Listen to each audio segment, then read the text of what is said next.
Prince Alexander stood in the marble corridor of Ravencrest Palace, his hands trembling as he read the letter that would change everything. The ornate chandelier above cast dancing shadows on the walls, but nothing could illuminate the darkness that had settled in his heart. Princess Elena, his beloved wife of 8 years, had made her decision. The letter was brief, but devastating. Elena had discovered something that shattered her trust completely, something that made staying in the palace impossible. Alexander's mind raced back to 3 weeks ago when everything began to unravel. It started with a seemingly innocent photograph published in the society pages, showing him having what appeared to be an intimate dinner with Lady Victoria Ashworth, a childhood friend who had recently returned from abroad. But the photograph was just the beginning. Elena had hired a private investigator after noticing Alexander's strange behavior, his secretive phone calls, and his frequent absences from royal duties. What she uncovered went far deeper than a simple affair. The investigation revealed that Alexander had been secretly funding Lady Victoria's humanitarian projects in war-torn countries, using money diverted from the royal charity funds. While his intentions were noble, the deception and the improper use of public trust funds created a scandal that could destroy the monarchy's reputation. Queen Mother Margaret, Alexander's stepmother who had married his father 5 years after his mother's death, watched from the shadows with barely concealed satisfaction. She had never approved of Elena, considering her too independent and modern for the ancient traditions of Ravencrest. Margaret had spent years planting seeds of doubt about Elena's loyalty to the crown, whispering to courtiers about Elena's reluctance to follow certain protocols and her friendship with progressive political figures. The palace staff moved through the halls with hushed whispers, sensing the tension that had been building for weeks. Elena's lady-in-waiting, Sarah, had been dismissed suddenly, after she was caught passing information to the press about the royal couple's increasingly strained relationship. The dismissal created an atmosphere of suspicion and fear among the remaining staff, with everyone wondering who might be the next to fall from grace. Alexander's private secretary, James Morrison, had tried to manage the crisis, but the situation spiraled beyond control when financial auditors discovered discrepancies in the charity accounts dating back 2 years. The revelation that Alexander had been making unauthorized transfers forced the palace's hand. They had to choose between protecting the prince and protecting the institution of the monarchy. Elena's decision to leave wasn't made lightly. She had consulted with her father, a respected diplomat, and her closest advisors. They all agreed that staying would only further damage her reputation and potentially implicate her in the financial improprieties. The princess had always been fiercely protective of her charitable work with children's hospitals, and she couldn't risk having that legacy tainted by association with the growing scandal. The letter revealed Elena's plan to retreat to her family's estate in the countryside, where she would stay until the palace resolved the crisis. She wrote that she still loved Alexander but couldn't stand beside him while he continued to hide the truth from her and the public. Her words cut deep, describing how she felt like a stranger in her own home, watched and judged by people who had never truly accepted her. Queen Mother Margaret's influence in the situation couldn't be ignored. She had been the one to suggest that the financial audit be conducted, claiming it was necessary for transparency. However, those close to the royal family suspected her motives were more personal than patriotic. Margaret had always resented Elena's popularity with the public and her modern approach to royal duties, which often overshadowed Margaret's own more traditional charitable work. The political implications of the crisis were enormous. The Prime Minister had already requested a private meeting with King Edward, Alexander's father, to discuss the potential constitutional crisis. Opposition parties were calling for a full parliamentary investigation into the royal family's finances, and Republican sentiment was growing among younger citizens who questioned the relevance of the monarchy in modern times. As Alexander stood alone in the corridor, he realized that his attempts to do good in secret had destroyed everything he held dear. The irony wasn't lost on him that his desire to help others had ultimately hurt the person he loved most. The weight of his royal duties, the expectations of tradition, and his own moral compass had led him down a path that now seemed to have no good outcome. The palace guards maintained their stoic positions, but even they couldn't hide their unease as they witnessed the dissolution of what had once been considered the perfect royal marriage. Elena and Alexander had been the young, modern face of the monarchy, representing hope and progress to a nation struggling with economic challenges and social change. The morning sun cast long shadows across the palace gardens as Princess Elena packed her belongings with mechanical precision.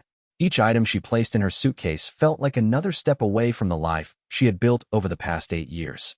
Her wedding dress, still hanging in the ornate wardrobe, seemed to mock her with its pristine white silk and delicate beadwork that had taken craftsmen months to complete. Sarah, her former lady-in-waiting, had been secretly helping Elena prepare for her departure despite being officially dismissed from palace service.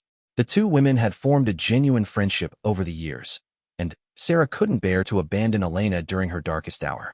They worked quietly, knowing that Queen Mother Margaret had stationed her own trusted staff members throughout the royal quarters to monitor Elena's activities. The financial scandal had exploded across international media overnight. Headlines screamed about royal charity fraud and Prince's secret lover, with tabloids speculating wildly about the true nature of Alexander's relationship with Lady Victoria. The palace's press office had released a brief statement denying any wrongdoing, but the damage was already done. Social media buzzed with hashtags calling for the abolition of the monarchy, while supporters rallied to defend the royal family's reputation. Alexander had spent the night in his study, surrounded by legal documents and financial records, desperately trying to find a way to prove his innocence. His lawyer, Sir Charles Whitman, had arrived at dawn with grave news. The financial audit had uncovered additional irregularities that suggested the misappropriation of funds might have been ongoing for longer than initially suspected. While Alexander insisted he had only diverted money for legitimate humanitarian purposes, the complex web of transactions made it difficult to prove his intentions. Lady Victoria Ashworth had gone into hiding at her family's estate in Scotland, refusing all media requests and declining to comment on her relationship with Prince Alexander. Her silence only fueled more speculation, with some newspapers suggesting she was being paid to keep quiet about a romantic affair, while others theorized she was being scapegoated for a larger conspiracy involving multiple members of the royal family. Queen Mother Margaret held court in her private drawing room, receiving a steady stream of visitors including senior palace officials, government ministers, and influential society figures. To those who knew her well, her satisfaction was barely concealed behind a mask of concern for the monarchy's reputation. She spoke in measured tones about the need for decisive action to protect the crown, but her suggestions consistently involved isolating Elena and minimizing Alexander's role in royal duties. The political ramifications continued to escalate as Parliament prepared for an emergency session to discuss the crisis.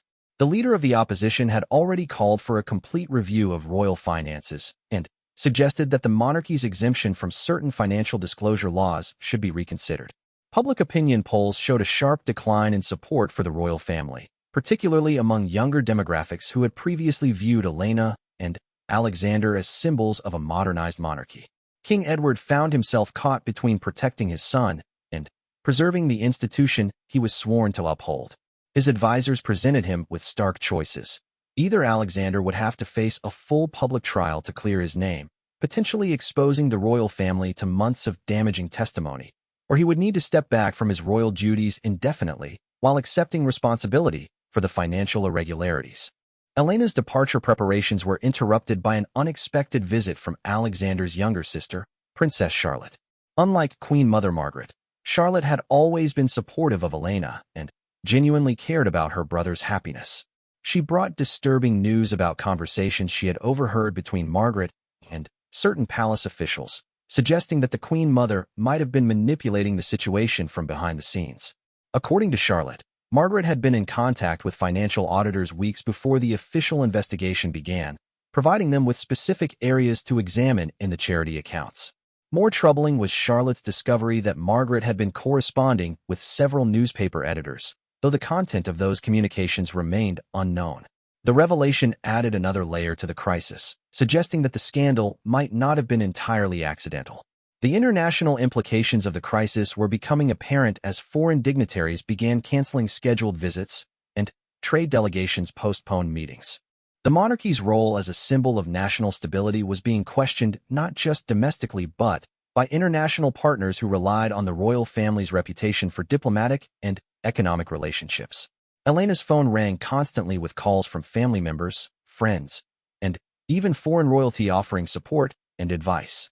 Her mother, a former ambassador, urged her to consider the long-term consequences of any public statements she might make. The delicate balance between defending her own reputation and Avoiding further damage to Alexander or the monarchy required careful navigation. As evening approached, Elena made her final preparations to leave the palace. The weight of her decision pressed down on her as she looked out at the gardens where she had hosted countless charity events and state dinners. The thought of abandoning the humanitarian work she had built over years of dedication was almost as painful as leaving Alexander, but she saw no alternative that would preserve her integrity and independence. The black sedan carrying Princess Elena away from Ravencrest Palace moved through the London streets under heavy security escort as news cameras captured every moment of her departure. Inside the vehicle, Elena stared out at the crowds of supporters and protesters lining the route, their signs ranging from "Stand by Elena" to "End the royal farce."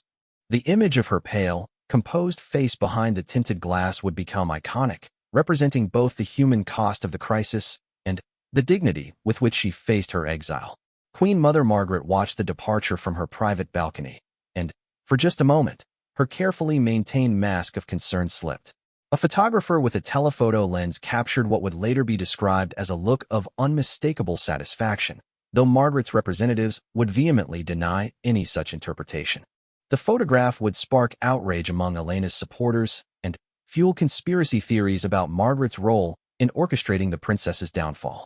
Prince Alexander was nowhere to be seen during Elena's departure, having been advised by his legal team to avoid any public appearance that might be misconstrued as either support for Elena's decision or acknowledgement of guilt.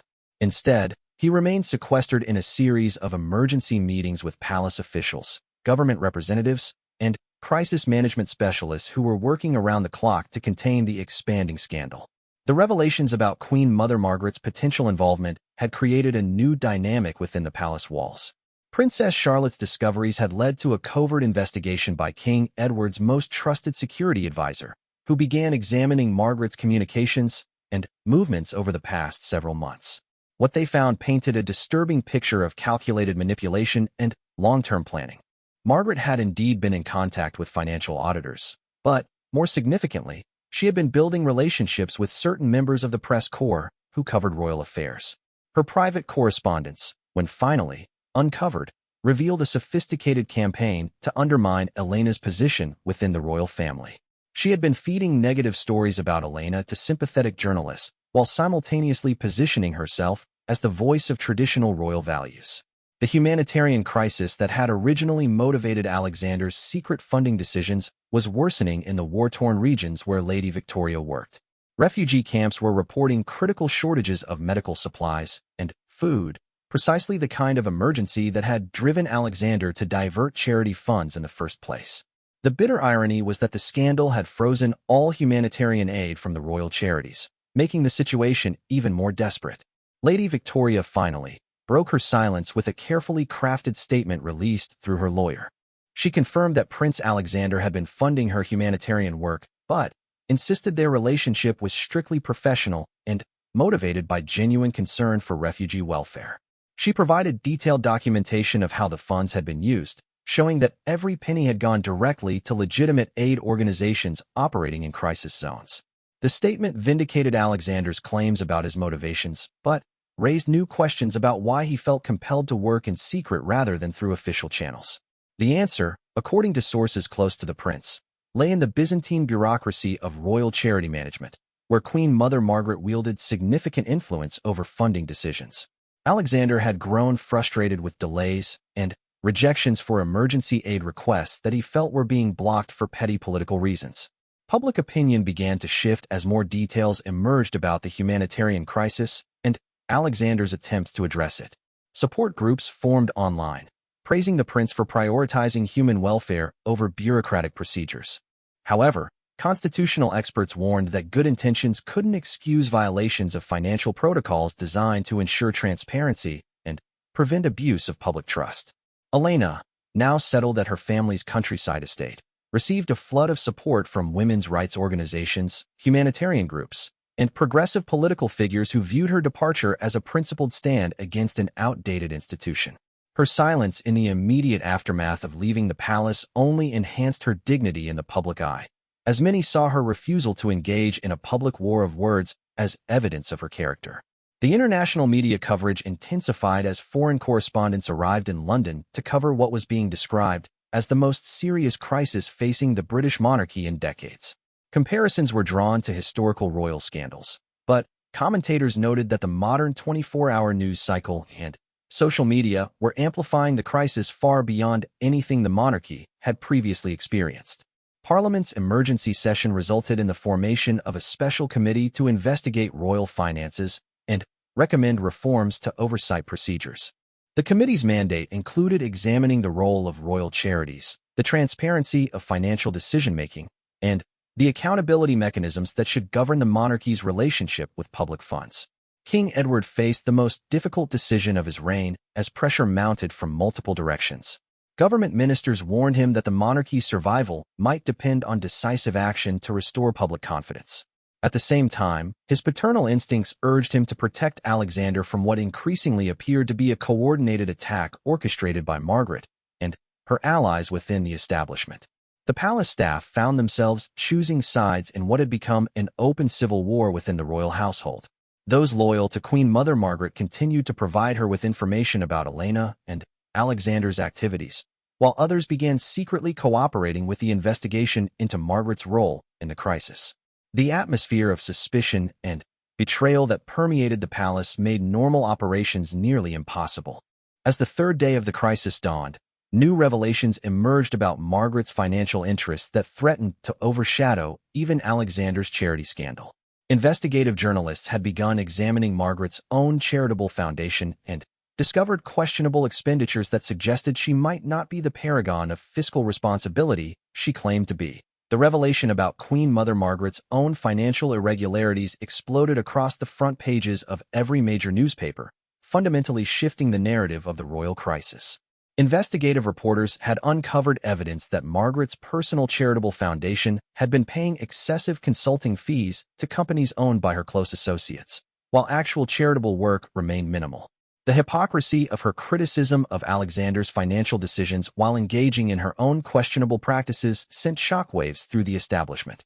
Prince Alexander emerged from his palace seclusion for the first time in 4 days, appearing gaunt and exhausted but determined to face the media storm. His impromptu press conference in the palace gardens was broadcast live around the world, with millions watching as he delivered what many would later describe as the most honest and vulnerable statement ever made by a member of the British royal family. Speaking without notes, Alexander admitted his mistakes in circumventing proper procedures, but passionately defended his motivations.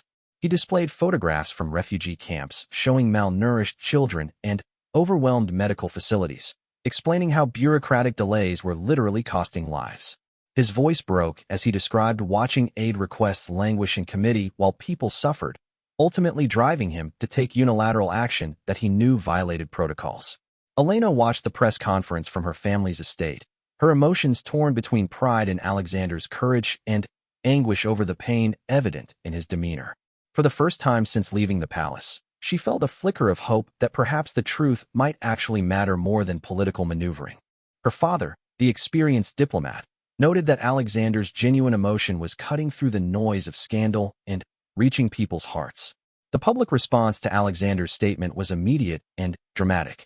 Social media platforms exploded with support for the prince, with hashtags like humanity over bureaucracy and Prince of Compassion trending globally.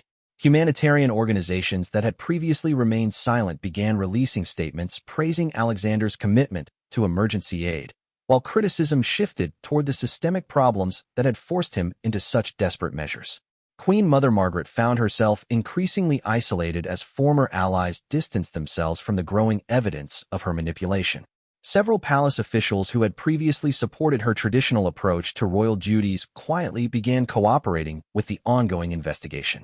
The discovery that she had been secretly recording conversations with other family members for potential future use destroyed her remaining credibility within the royal household. King Edward finally took decisive action, announcing that Margaret would be stepping back from all official duties pending a complete investigation of her activities. The statement, released through the palace press office, was carefully worded but unmistakably represented a complete rejection of Margaret's influence. For those familiar with royal protocols, the language used was tantamount to banishment from the inner circle of power. The parliamentary committee investigating royal finances shifted its focus to examine the structural problems that had enabled both Alexander's unauthorized fund transfers and Margaret's apparent abuse of her position. Committee members expressed shock at the lack of oversight and accountability mechanisms that had allowed such situations to develop unchecked. Their preliminary findings suggested widespread reforms would be necessary to restore public confidence. Lady Victoria Ashworth traveled to London from her Scottish retreat to provide testimony to the parliamentary committee. Her detailed account of the humanitarian crises that had motivated Alexander's actions painted a compelling picture of a prince caught between institutional inertia and moral obligation. Her professional credentials and the documentation she provided gave credibility to Alexander's claims about the urgency of the situations he had tried to address. International reaction to the unfolding drama began to favor Alexander and Elena as more details emerged about Margaret's manipulations.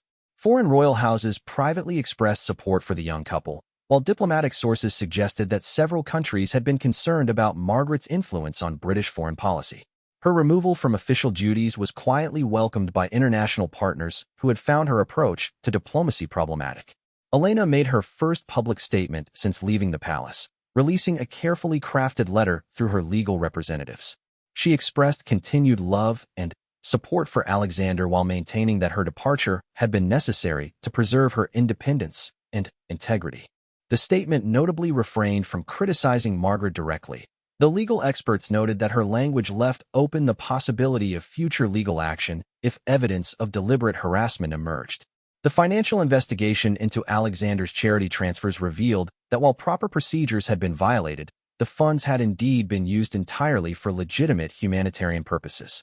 Independent auditors confirmed that Lady Victoria's organizations had provided detailed accounting for every penny, with results that far exceeded the efficiency of many traditional aid organizations. The findings vindicated Alexander's judgment about the effectiveness of emergency aid, even while confirming that his methods had been inappropriate. Palace staff members who had been caught between competing loyalties began coming forward with their own accounts of the toxic atmosphere that had developed under Margaret's influence.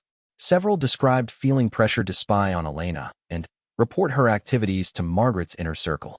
Their testimonies painted a picture of a palace divided against itself, with traditional protocols being weaponized for personal vendettas rather than institutional protection. The crisis reached a turning point when King Edward made an unprecedented decision to invite Elena back to the palace for private discussions about the future of the monarchy. The invitation, delivered personally by Princess Charlotte, represented not just a gesture of reconciliation, but an acknowledgement that Elena's perspective was essential for any meaningful reform of royal institutions. As Elena prepared to return to the palace she had left in anguish just a week earlier, the weight of everything that had transpired hung heavily in the air. The monarchy itself was being fundamentally questioned and reimagined, with her marriage to Alexander serving as a catalyst for changes that would reshape the institution for generations to come. Princess Elena's return to Ravencrest Palace took place under very different circumstances than her departure. No media cameras were allowed to capture her arrival, and she entered through a private entrance used only by the immediate royal family. The contrast with her public exodus days earlier was intentional, designed to allow for honest family discussions away from the scrutiny that had consumed the previous week. King Edward met Elena personally in his private study, a gesture of respect that signaled her restored position within the family hierarchy. Their conversation lasted over 3 hours, with the king expressing his deep regret for allowing the situation to deteriorate so badly and acknowledging that Margaret's influence had corrupted the palace's judgment. Elena's response was measured but firm, outlining the conditions under which she would consider resuming her royal duties. The reunion between Elena and Alexander took place in the palace's private chapel, the same location where they had renewed their wedding vows on their 5th anniversary. Both had lost weight and showed the strain of the week's ordeals, but their embrace spoke to a love that had survived even the worst crisis of their marriage. Their private conversation would remain confidential, but observers noted that they emerged hand in hand, presenting a united front for the first time since the scandal broke. Queen Mother Margaret's final day at the palace was marked by a series of confrontations as the full extent of her manipulations became clear. The investigation had uncovered evidence of systematic attempts to undermine Elena's charitable work, including deliberate delays in funding approvals and negative briefings to potential donors. Her own charity foundation was revealed to be essentially a vehicle for supporting her luxurious lifestyle rather than any meaningful humanitarian work. The parliamentary committee released its preliminary findings, describing the royal charity system as fundamentally broken and calling for immediate reforms to ensure transparency and accountability. The committee praised Alexander's humanitarian instincts while condemning the system that had forced him to choose between bureaucratic compliance and moral obligation. Their recommendations included independent oversight boards and regular public auditing of all royal charitable activities. Public opinion had shifted dramatically in favor of Elena and Alexander, with polls showing increased support for the monarchy overall despite the recent crisis. The couple's handling of the situation, particularly their refusal to engage in personal attacks against Margaret, had impressed many citizens who saw them as representing a more mature and responsible approach to royal duty. Their apparent commitment to reform rather than simply returning to the status quo resonated with younger demographics. International media coverage evolved from scandal-focused reporting to analysis of how the crisis might actually strengthen the monarchy by forcing necessary modernization. Foreign correspondents noted that other European royal houses were watching the British reforms with interest, as many faced similar challenges in adapting ancient institutions to contemporary expectations of transparency and accountability. Lady Victoria Ashworth's humanitarian work received a massive boost in funding as public attention focused on the refugee crises that had originally motivated Alexander's controversial actions. Major corporations and private donors stepped forward with contributions that dwarfed anything the royal charities had previously provided. The ironic result was that the scandal had ultimately achieved Alexander's original goal of increasing support for emergency humanitarian aid. The palace staff underwent a comprehensive reorganization as King Edward moved to eliminate the culture of division and suspicion that had enabled Margaret's manipulations. New protocols were established requiring transparency in all communications between staff members and outside parties, while traditional hierarchies that had allowed for abuse of power were flattened to encourage more democratic decision-making processes. Elena and Alexander announced their intention to create a new model of royal charitable work, partnering directly with international humanitarian organizations and submitting to the same oversight standards applied to other major charities. Their first joint initiative would focus on refugee assistance, with Lady Victoria's organization serving as the primary implementing partner. The announcement was seen as both a vindication of Alexander's original instincts and a demonstration of how royal influence could be used more effectively. Queen Mother Margaret's departure from public life was handled with the discretion typically afforded to royal family members, but her influence was permanently ended. She retreated to a private residence outside London, officially for health reasons, but actually to avoid further investigation and public scrutiny. Her charitable foundation was dissolved, with remaining funds transferred to legitimate humanitarian organizations. The crisis had lasting effects on the monarchy's relationship with Parliament and the public. New legislation was introduced requiring regular parliamentary review of royal finances and establishing clear procedures for emergency charitable funding. The reforms were hailed as bringing the monarchy into the 21st century while preserving its essential constitutional role. Elena's decision to return to royal duties was conditional on specific changes that would ensure her independence and ability to pursue her own charitable interests without interference. The agreement reached with King Edward essentially created a new template for royal marriages, one that respected individual autonomy while maintaining institutional coherence. Her example would influence how future generations of royals approached their public roles. As the immediate crisis subsided, Elena and Alexander began the difficult work of rebuilding their marriage and their public roles. The experience had tested them in ways they never anticipated, but it had also revealed strengths in their relationship and their individual characters that surprised even their closest supporters.